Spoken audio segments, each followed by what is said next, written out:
नमस्कार, स्वागत है आपका हरियाणा न्यूज 24 पर। मैं हूं प्रिंस लांबा।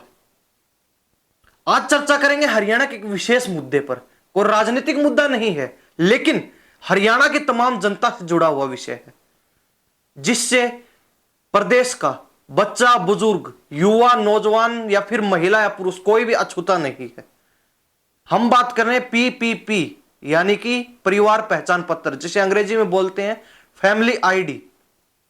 अगर लोगों की माने तो ये आज के समय में मुद्दा ही नहीं बल्कि एक बहुत बड़ी समस्या बना हुआ है आमजन के लिए।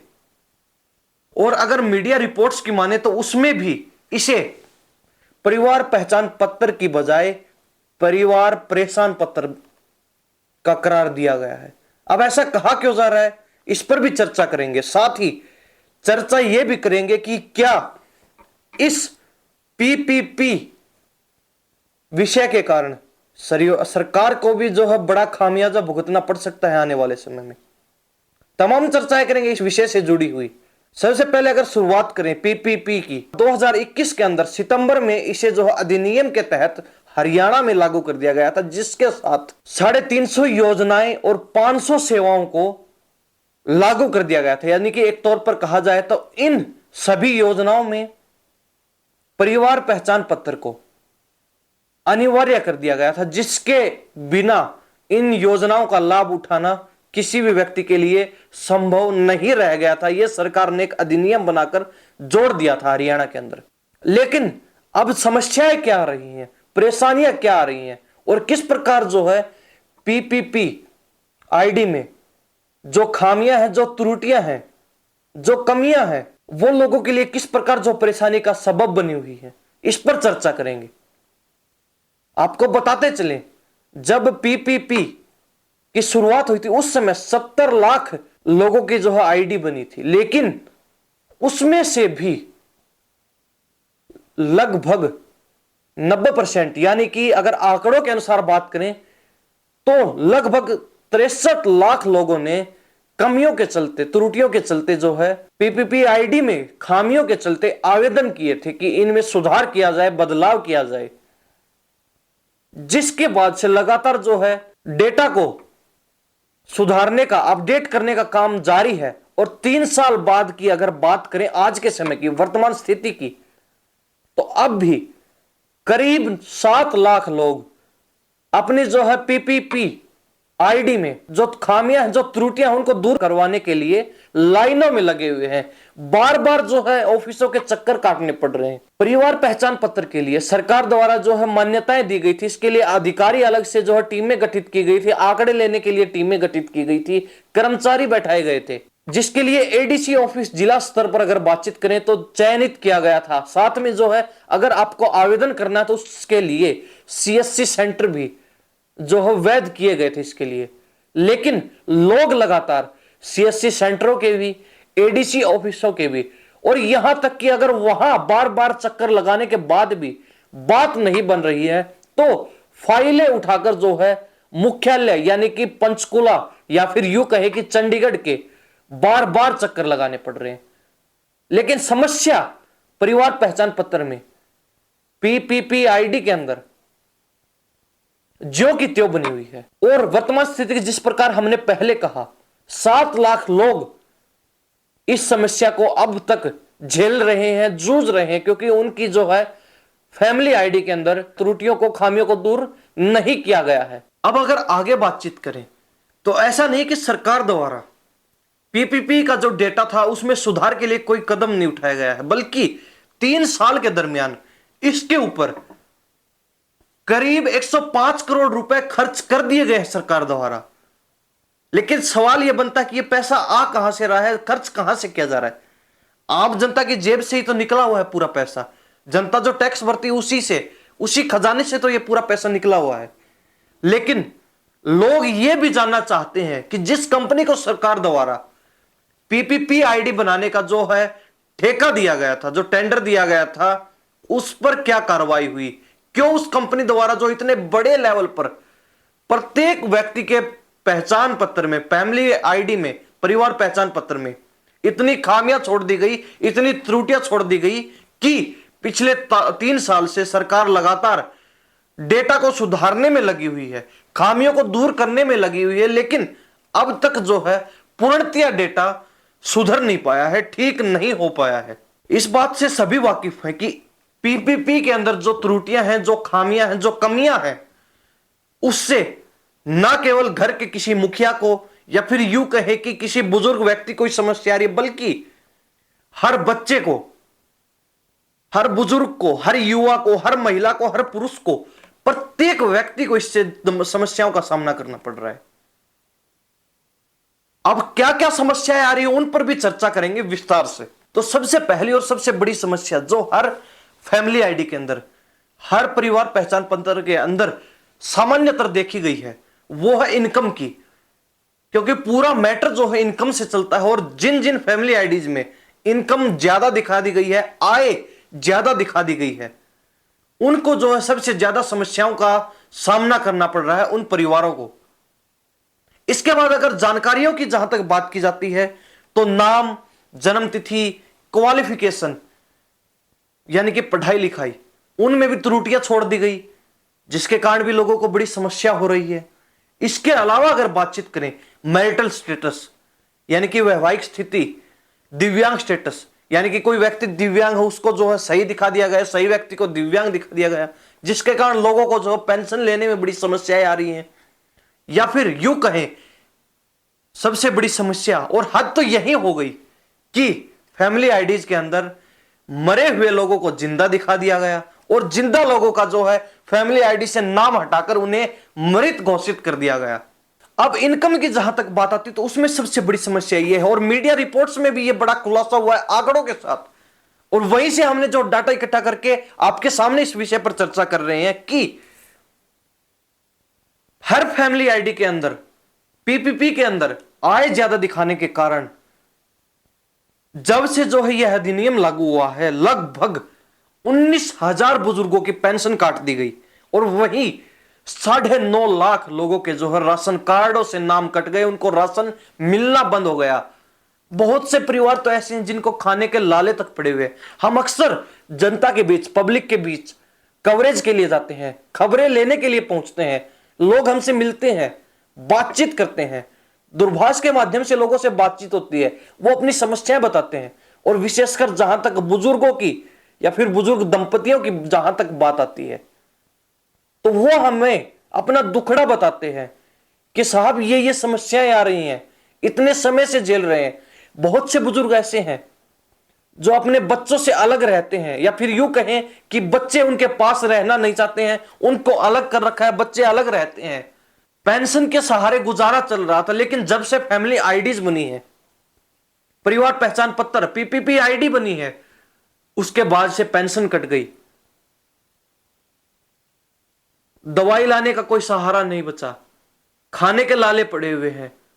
गरीब परिवार थे जिनके जो है पीले राशन कार्ड बने हुए थे, उनका नाम कट गया उस लिस्ट से, सिर्फ पीपीपी आईडी के अंदर आय गलत दिखाने से, आय अधिक दिखाने से। जो लोग मजदूरी करते हैं, मेहनत मजदूरी करके अपना 2 वक्त की रोटी का जुगाड़ बड़ी मुश्किल से कर पाते हैं, उनकी आय भी कई लाखों में दिखाकर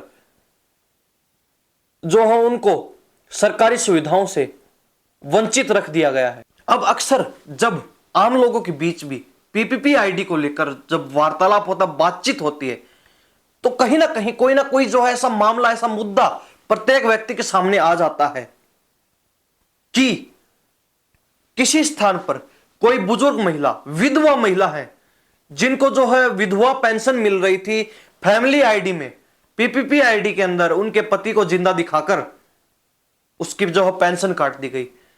बहुत से बुजुर्ग ऐसे हैं, बुजुर्ग दंपति ऐसे हैं, या फिर कोई विधवा, बुजुर्ग विधवा ऐसी है जिसको सरकारी कर्मचारी दिखाकर उसकी बुढ़ापा पेंशन काट दी जाती है, विधवा पेंशन काट दी जाती है। बहुत से दिव्यांग लोग ऐसे हैं जिनको दिव्यांग पेंशन मिल रही थी, लेकिन जब से जो है परिवार पहचान अधिनियम लागू हुआ, उसके बाद से उनको जो है सही दिखाकर, हैंडीकैप्ड न दिखाकर, दिव्यांग जो लाभार्थी थे उनको पेंशन से वंचित रख दिया गया।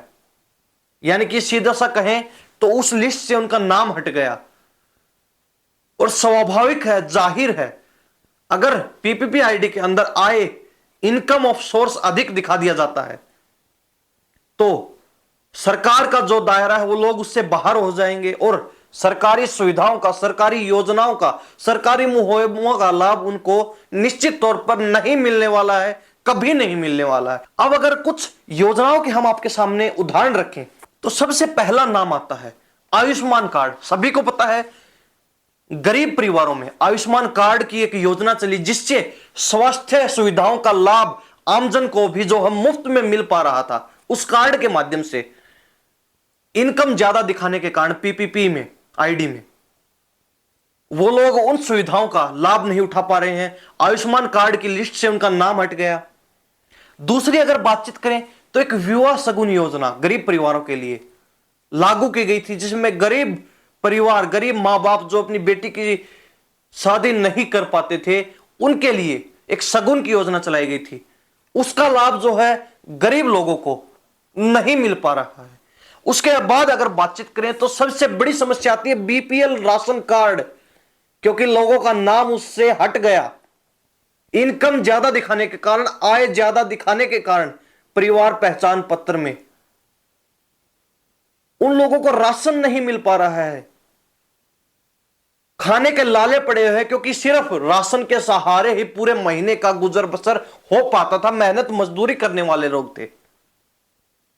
उसके बाद अगर बातचीत करें तो बुढ़ापा पेंशन, विधवा पेंशन और दिव्यांग पेंशन में बड़ी समस्याएं, बड़ी अड़चने आ रही हैं लोगों को। क्यों? क्योंकि जब से परिवार पहचान पत्र यानी कि फैमिली आईडी अनिवार्य की गई है उसमें इनकम ज्यादा दिखा दी गई और ऑटोमेटिक उनका जो नाम उन लिस्टों से, उन सरकारी योजनाओं का जिनका लाभ मिल रहा था उनसे हट गया। उसके बाद यह मत सोचिए कि कोई व्यक्ति इससे अछूता है। पढ़ने वाले बच्चों का, विद्यार्थियों का नंबर भी इस लिस्ट में लग चुका है, क्योंकि जिन पढ़ने वाले बच्चों को छात्रवृत्ति मिलती थी, गरीब बच्चों को आय ज्यादा दिखाने के कारण उनकी वो छात्रवृत्ति भी बंद हो गई। और उसके बाद अगर बातचीत करें तो एक फीस माफी योजना भी सरकार द्वारा चल रही थी गरीब बच्चों के लिए जो बड़े शिक्षण संस्थानों में पढ़ रहे थे और उस योजना का लाभ उठाकर कहीं ना कहीं अपना जीवन, अपना भविष्य सुधारने के प्रयास में थे। उसका लाभ भी उन बच्चों को नहीं मिल पाता है। अगर उससे आगे अगर बातचीत करते हैं तो सरकार द्वारा एक योजना चलाई गई थी गरीब परिवारों के बच्चे जिनके घर में कोई सरकारी नौकरी नहीं है, उनको हर जो है सरकारी नौकरी के समय जो एग्जाम होते हैं उसमें 5 नंबर की विशेष छूट दी जाती थी। या तो फैमिली आईडी के अंदर, पीपीपी आईडी के अंदर उनके परिवार में सरकारी नौकरी दिखा दी गई या फिर उनकी आय, इनकम ज्यादा दिखाने के कारण उनको वो लाभ नहीं मिल पा रहा है जिसके कारण युवा रोजगार की रेस में पिछड़ रहे हैं। और अगर एक और बड़ी योजना की बात करें, मनरेगा योजना बड़ी सामान्य है और बड़ी जो है प्रचलित योजना, क्योंकि इस योजना के सहारे अनेक गरीब परिवारों का चूल्हा जलता है। उससे भी जो है लोगों का नाम कट गया, लाभार्थियों को लाभ नहीं मिल पा रहा है, वो लोग वंचित रह गए जो वास्तव में हकदार थे। सिर्फ फैमिली आईडी में, परिवार पहचान पत्र में एक छोटी सी त्रुटि के कारण। जनता जानना चाहती है, सवाल स्वाभाविक है, जाहिर है उठना कि सरकार द्वारा जिस कंपनी को, जिन लोगों को यह ठेका दिया गया था पीपीपी आईडी बनाने का और उन्होंने इतनी बड़ी संख्या में जो है इन आईडीज के अंदर त्रुटियां छोड़ी, त्रुटियां करी, उन पर क्या एक्शन हुआ? क्या जो पैसा इन त्रुटियों को सुधारने में खर्च किया गया 3 साल के अंदर, लगभग 105 करोड़ रुपए उस कंपनी से वसूले जाएंगे, उन लोगों से वसूले जाएंगे? कौन लोग हैं वो? क्या कार्रवाई हुई? सब जानना चाहते हैं। और अगर बातचीत करें सरकार की तो क्या सरकार को इसका खामियाजा भुगतना पड़ सकता है? यह सवाल हमने शुरुआत में छोड़ा था। तो स्वाभाविक है जो लोग पिछले कई वर्षों से, 2-3 वर्ष से चक्कर काट रहे हैं, धक्के खा रहे हैं पीपीपी आईडी में त्रुटियों को, खामियों को दूर करवाने के लिए, और आज तक उनको जो है समाधान नहीं हो पाया उनकी समस्या का, जिनके अंदर रोष है, गुस्सा है कि ये योजना लागू ही क्यों की गई, ऐसी उठपटांग योजना? हम नहीं कह रहे, बल्कि आम लोग कह रहे हैं, उनकी भाषा में हम आपको स्पष्ट तौर पर बता रहे हैं। हालांकि सरकार कहती है कि हमने जो योजना चलाई उसका बड़ा लाभ मिला है, जो राशन कार्ड के लाभार्थी थे उनकी संख्या में वृद्धि हुई है प्रदेश के अंदर, जो पेंशन बुजुर्ग, दिव्यांग या फिर विधवा पेंशन ले रहे थे उनकी संख्या में इजाफा हुआ है। लेकिन जो समस्याएं आ रही हैं हर परिवार को, वो सबके सामने किसी से छुपी नहीं है। हर व्यक्ति जानता है कि उसको किस समस्या से जूझना पड़ रहा है पीपीपीआईडी के कारण, इस अधिनियम के लागू होने के कारण। क्या गुजर रही होगी उन लोगों के मन पर, या फिर क्या गुजरती होगी उन लोगों के मन पर जिनको सरकारी सुविधाओं का वास्तव में लाभ मिलना चाहिए, हकदार हैं वो लोग, लेकिन सूची से सिर्फ एक छोटी सी त्रुटि के कारण उनका नाम हट जाता है, उनको किसी भी सरकारी योजना का लाभ नहीं मिल पा रहा है, चक्कर काट रहे, धक्के खा रहे हैं। जो बुजुर्ग दंपति या फिर जो बुजुर्ग लोग जिनको वास्तव में पेंशन मिलनी चाहिए, जिनको सरकारी कर्मचारी दर्शा दिया गया, जिनकी आय अधिक दिखा दी गई, वो चक्कर काट रहे हैं। जो पैरों से चल नहीं सकते, उम्र दराज जो बुजुर्ग हैं, वो चक्कर काट रहे हैं, हाथ जोड़ रहे हैं, सीएससी सेंटरों के चक्कर लगा रहे हैं, एडीसी ऑफिसों के चक्कर लगा रहे हैं। अगर वहां भी बात नहीं बनती तो उनको फाइल थमाकर आगे भेज दिया जाता। आगे कहां? मुख्यालय, यानी कि हेडक्वार्टर।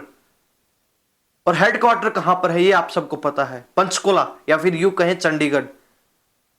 एक बुजुर्ग व्यक्ति जो अपने गांव की सीमा से कभी बाहर ना निकला हो, वो चंडीगढ़ जाकर अपनी समस्या का समाधान कैसे करवा सकता है? उसकी सोच से, उसकी समझ से भी परे है ये चीजें। एक अनपढ़ व्यक्ति, एक बुजुर्ग व्यक्ति जिसको आंखों से दिखाई ना देता हो, पैरों से चला नहीं जाता हो, सोच भी कैसे सकते हैं कि वो व्यक्ति एक जगह से दूसरी जगह, यानी कि अगर दक्षिण हरियाणा के अंतिम छोर की बात करें तो वहां से चंडीगढ़ 500 किलोमीटर पड़ता है। कोई बुजुर्ग व्यक्ति इतनी दूर जाकर अपनी समस्या का समाधान करवा सकता, वो भी एक बार में ही। और यहां उनको चक्कर काटते हो गए, 4-4 चक्कर लगा लिए, 7-7 चक्कर लगा चुके हैं, 7-7 बार शिकायतें सौंप चुके हैं, लेकिन समाधान नहीं हो रहा है। इस पर भी विशेष गौर देने की आवश्यकता, सरकार को और ध्यान देने की आवश्यकता है कि आप योजनाएं लागू जरूर कर रहे हैं, लेकिन धरातल पर आम जनता पर उसका क्या असर पड़ रहा है, उस योजना को लेकर आम जनता सोचती क्या है, लोगों को क्या समस्या का सामना करना पड़ रहा है उसके कारण। तो यह पूरा मुद्दा था जो आम लोगों से जुड़ा हुआ था, जो गरीब परिवारों से जुड़ा हुआ था। क्योंकि फैमिली आईडी, परिवार पहचान पत्र, यानी कि पीपीपीआईडी हर व्यक्ति के लिए, हर परिवार के लिए अनिवार्य है। और इसमें एक विशेष बड़ी बात कि जो व्यक्ति अकेला है परिवार में, उसकी तो फैमिली आईडी तक नहीं बनती है। इस समस्या का क्या समाधान किया है सरकार ने, यह भी ध्यान देने वाली बात है। तो बड़े विस्तार से जो हमने इस विषय पर चर्चा की है, हर बारीकी को समझा, हर बारीकी को आपके सामने रखने की कोशिश की, सरकार के सामने, सरकार के लोगों के सामने, अधिकारियों के सामने, या फिर यूं कहें जो सीएससी सेंटर चला रहे हैं, जो लोग, जो कर्मचारी सरकार ने स्पेशल लगा के इस चीज के लिए, उनके सामने विस्तार से रखने की कोशिश की है कि लोगों को समस्या क्या आ रही है। इस बारे में आप क्या सोचते हैं? आप भी अपनी राय कमेंट में जरूर दे दीजिए। और इस प्रकार की खबरों के लिए बने रहिए हमारे साथ हरियाणा न्यूज 24 पर। मैं प्रिंस लांबा, नमस्कार, जय हिंद।